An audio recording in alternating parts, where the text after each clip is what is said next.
नमस्कार मित्रों। तो आज हम लोग पढ़ते हैं सर्वनाम, कार्य और भेद। तो सबसे पहले हम लोग देख लेते हैं कि सर्वनाम कहते किसे हैं। तो ये आपका हो गया सर्वनाम, उस विकारी शब्द को कहते हैं। सर्वनाम उस विकारी शब्द को कहते हैं जो पूर्वापर संबंध से किसी भी संज्ञा के बदले आता है। यह परिभाषा किसने दिया है मित्रों? तो कामता प्रसाद गुरु ने। आपसे ऐसे ही पूछ लिया जाएगा कि हाँ जो है सर्वनाम किसे कहते हैं, तो पूरा बताना पड़ेगा। अथवा जब किसी भी संज्ञा के बदले पूर्वापर संबंध से आए उसे क्या कहते हैं? प्रश्न आपका ऐसे भी बन जाएगा कि जो पूर्वापर संबंध से किसी भी संज्ञा के बदले आए उसे क्या कहा जाता है? तो सर्वनाम कहा जाता है। क्योंकि प्रश्न कुछ भी पूछा जा सकता है और सीधे सीधे हम लोग केवल इतना ही जानते हैं, यही कि संज्ञा के बदले जो शब्द आता है उसे सर्वनाम कहते हैं। लेकिन अगर ऐसे पूछ लिया कि पूर्वापर संबंध से किसी भी संज्ञा के बदले में जो आता है वो क्या कहलाता है? तो सर्वनाम कहलाता है। ये परिभाषा किसने दी है? तो कामता प्रसाद गुरु ने दी है। यहाँ हम लोग देखते हैं सर्वनाम के भेद। यहाँ ध्यान देने की बात यह है मित्रों कि हम लोग यहाँ ये सर्वनाम के भेद देख रहे हैं और यहाँ ये भेद संख्या में है, न कि आपका वो भेद है। ठीक है। तो यहाँ आपका प्रश्न बनेगा हिंदी में कुल कितने सर्वनाम होते हैं? तो हिंदी में कुल 11 सर्वनाम होते हैं, ये संख्या हो गई। बाकी हिंदी में सर्वनाम के कितने भेद होते हैं? तो वो मित्रों ये 6 भेद होते हैं। ठीक है। अभी तो फिलहाल हम लोग ये देख लेते हैं कि हिंदी में वो 11 सर्वनाम हैं कौन कौन से। आप याद कर लीजिएगा ये 11 हैं कौन कौन से। तो मैं, तू, आप, यह, वह, जो, सो, कोई, कुछ, कौन, क्या, कोई, कुछ, कौन, क्या, मैं, तू, आप, यह, वह, जो, सो, कोई, कुछ, कौन, क्या। हिंदी में कुल 11 सर्वनाम। तो इस तरह से आप लर्न कर लीजिएगा मित्रों। मैं, तू, आप, यह, वह, जो, सो, कोई, कुछ, कौन, क्या। ठीक है। अब यहाँ हम देखते हैं कि ये हिंदी में कुल 11 सर्वनाम हो गए। अब यहाँ आप सेंटेंस पे ध्यान दीजिए। प्रयोग के अनुसार सर्वनाम के 6 भेद हैं। प्रयोग के अनुसार सर्वनाम के कितने भेद हैं? 6 भेद। तो ऐसे प्रश्न हमें गच्चा दे जाते हैं मित्रों।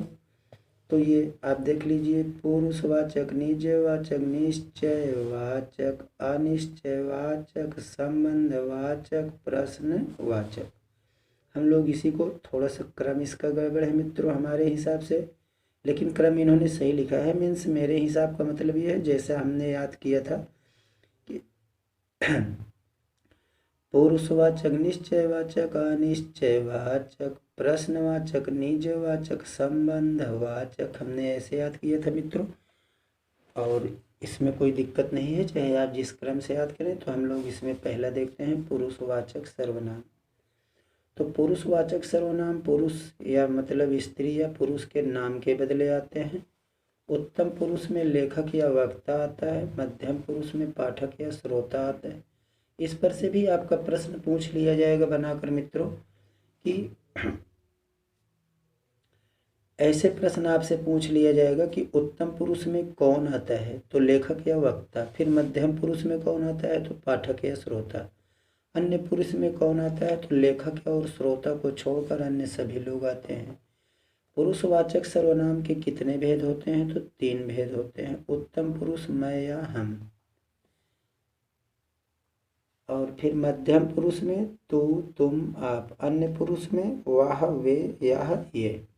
तो इस तरह से हमने इसको देख लिया मित्रों कि उत्तम पुरुष, प्रथम पुरुष, मध्यम पुरुष। ठीक है। तो निजवाचक सर्वनाम हम लोग देख लेते हैं। निजवाचक सर्वनाम का रूप आप है। जैसे आप मेरे सिर आँखों पर हैं, तो ये निजवाचक सर्वनाम। अब यहाँ दिया गया, आप क्या राय देते हैं? यहाँ दोनों चीज़ दिया गया है। निजवाचक आप जो होता है, यहाँ निजवाचक आप तो एक ही तरह दोनों वचनों में आता है और तीनों पुरुषों में इसका प्रयोग किया जा सकता है। यहाँ देख लीजिए, जैसे इन्होंने बताया कि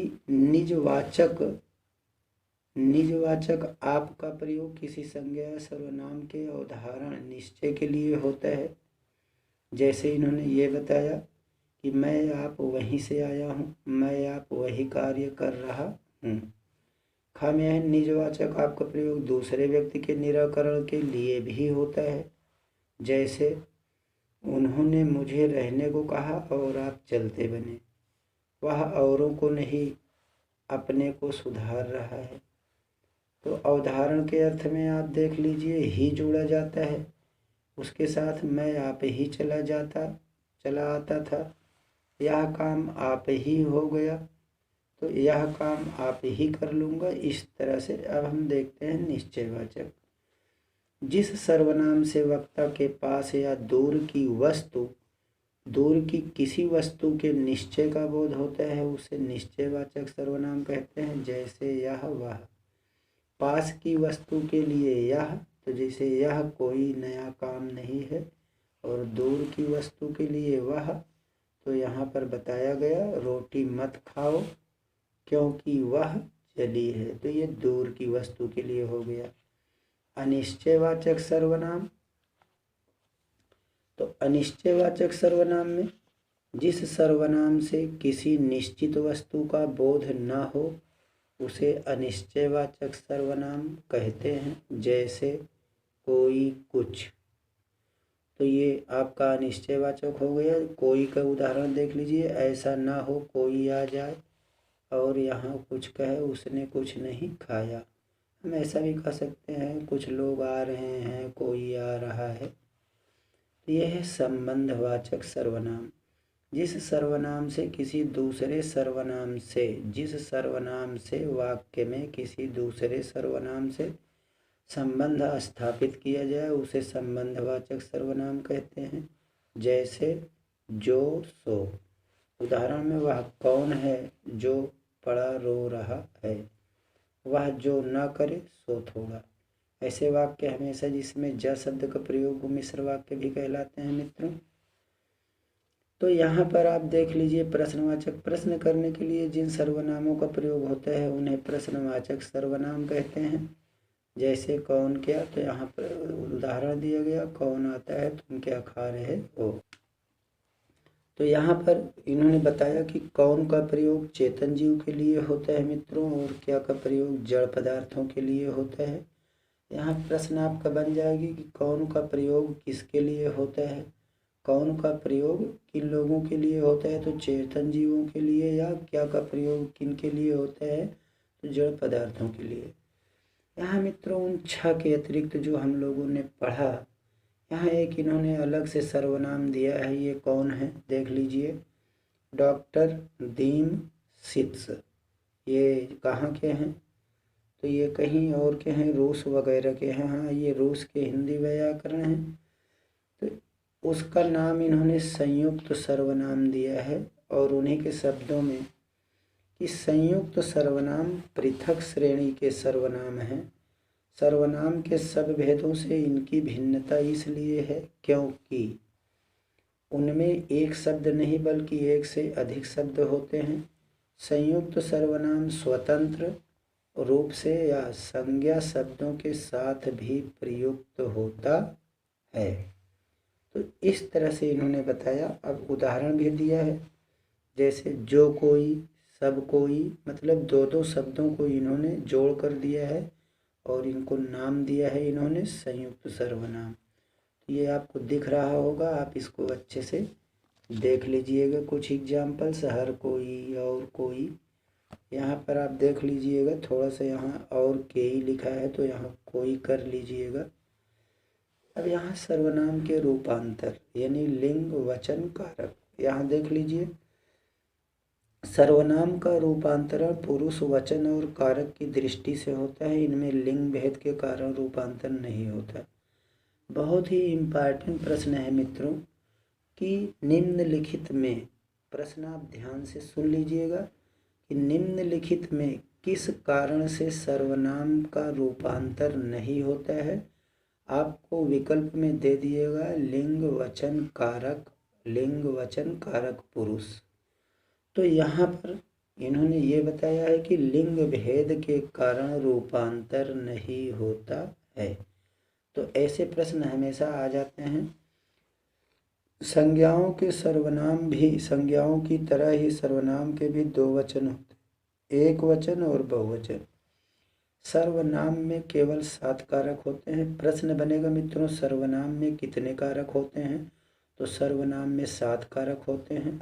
संबोधन कारक किसमें नहीं होता? तो सर्वनाम में संबोधन कारक नहीं होता है।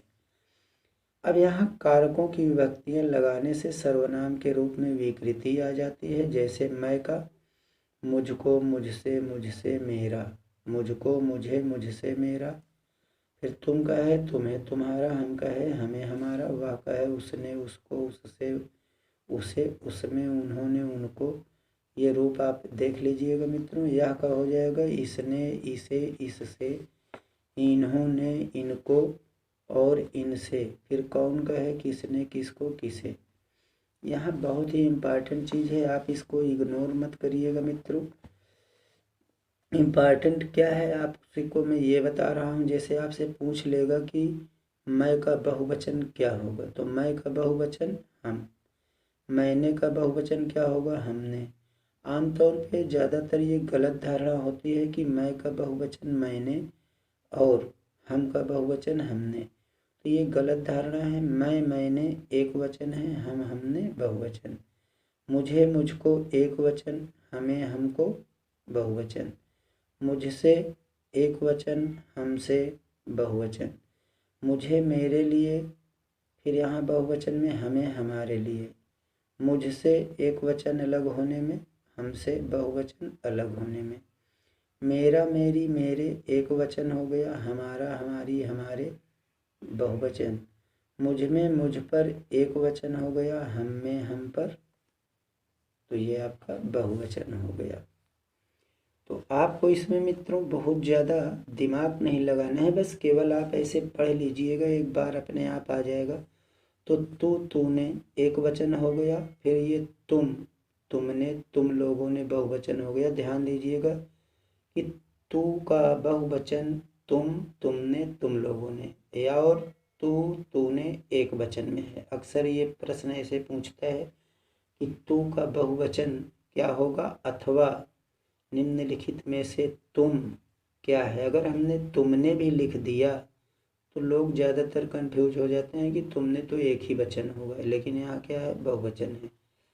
तुझको, तुझे, तो इसका हो जाएगा तुम्हें, तुम लोगों को। तुझसे, तेरे द्वारा, तो तुमसे, तुम्हारे से, तुम लोगों से।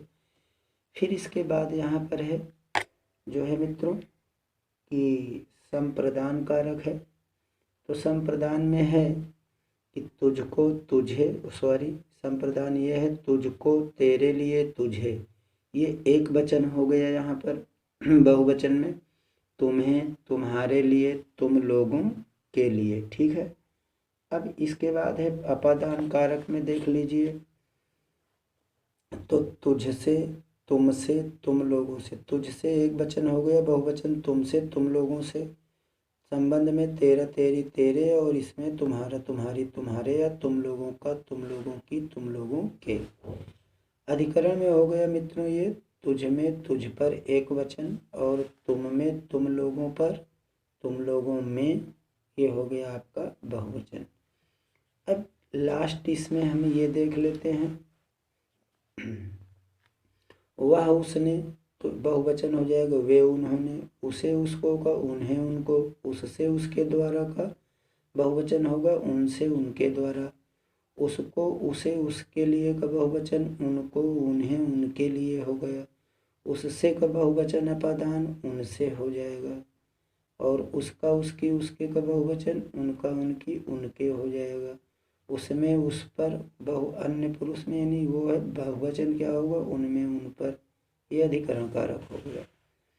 आपका यहाँ देख लीजिए, आपने एक वचन हो गया, आप लोगों ने बहुवचन, आपको एक वचन, आप लोगों को बहुवचन, आपसे एक वचन, आप लोगों से बहुवचन, आपको आपके लिए एक वचन, आप लोगों को आप लोगों के लिए बहुवचन, आपसे एक वचन हो गया, आप लोगों से बहुवचन, अपादान है ये। आपका, आपकी, आपके, आप लोगों का, आप लोगों की, आप लोगों के लिए, ठीक है, के लिए नहीं केवल के।